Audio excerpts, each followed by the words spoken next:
एक पूर्व raw agent पर अमेरिका में खालिस्तानी अलगाववादी को मारने की साजिश रचने का आरोप है।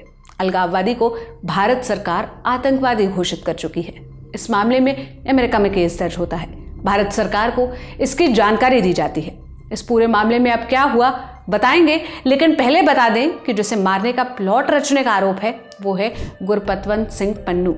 जिन दो लोगों पर आरोप है उनमें से एक है विकास यादव, जो पूर्व रॉ एजेंट है। अब भारत सरकार की एक हाई पावर कमेटी ने सरकार की रिपोर्ट सौंपी है, जिसमें कहा गया कि उस शख्स के खिलाफ लीगल एक्शन लिया जाए।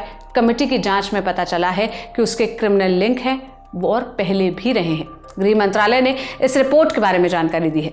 रिपोर्ट में इंडिविजुअल शब्द का इस्तेमाल किया गया है। उसे FBI ने CC1 कहा। बाद में पता चला कि वो विकास यादव है, जो रिसर्च एंड एनालिसिस विंग का ऑफिसर रह चुका है। भारत सरकार पहले ही कह चुकी है कि CC1 अब सरकार की एजेंसी के लिए काम नहीं करता। अमेरिका में जो केस दर्ज हुआ वो न्यूयॉर्क में अमेरिकी नागरिक की हत्या की साजिश रचने का केस है। अमेरिका ने इस मामले में जो सबूत दिए उसके बाद भारत सरकार ने अपनी तरफ से जांच करने के लिए एक हाई पावर्ड कमेटी बनाई। 15 अक्टूबर को भारतीय कमेटी के सदस्य वॉशिंगटन DC गए, अमेरिका से मिली जानकारी पर बात की। अब रिपोर्ट आ गई है। रिपोर्ट में जोर दिया गया है कि इस तरह के मामले में बेहतर तालमेल के साथ निपटारा होना चाहिए। अमेरिका के कानून मंत्रालय ने नवंबर 2023 में खुलासा किया था कि पन्नू की हत्या की साजिश रची गई। ये खुलासा कनाडा के PM जस्टिन ट्रूडो के उन आरोपों के तुरंत बाद आया था जिसमें उन्होंने हरदीप सिंह निज्जर के मर्डर में भारतीय अधिकारियों के शामिल होने का आरोप लगाया था। अमेरिका ने पन्नू वाले केस में निखिल गुप्ता का नाम भी शामिल किया है।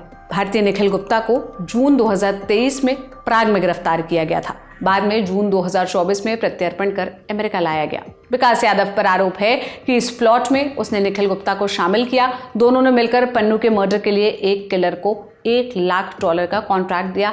इस बारे में FBI को सब कुछ पता चल गया, क्योंकि भाड़े का हत्यारा एजेंसी के लिए मुखबिर था और उनके लिए अंडरकवर के तौर पर काम कर रहा था। जिसे मारने की साजिश रचने का आरोप है वो पन्नू न सिर्फ अमेरिका बल्कि कनाडा का नागरिक है। उसके पास ड्यूअल सिटीजनशिप है। ये प्लॉट कनाडा के नागरिक हरदीप सिंह निज्जर के मर्डर से मिलता जुलता है, जिसके लिए ट्रूडो ने भारत सरकार पर उंगली उठाई। लेकिन सबसे बड़ा सवाल यह है कि दोनों मामलों में भारत का रुख एक जैसा आखिर क्यों नहीं है? तो जवाब यह है कि कनाडा ने सबूत नहीं दिए, सिर्फ खुफिया जानकारी होने के आधार पर ही भारत पर सवाल उठाया, जबकि अमेरिका ने बाकायदा सबूत दिए। इसलिए भारत उनके साथ मिलकर काम कर रहा है। इस मामले पर ललन टॉप की नजर बनी है। जो भी अपडेट आएगा हम आप तक जरूर पहुंचाएंगे। आप इस मसले पर क्या कहना चाहते हैं कमेंट में बताइएगा।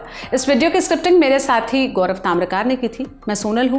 देश और दुनिया की सभी खबरों के लिए आप ललन टॉप देखते रहिए। शुक्रिया।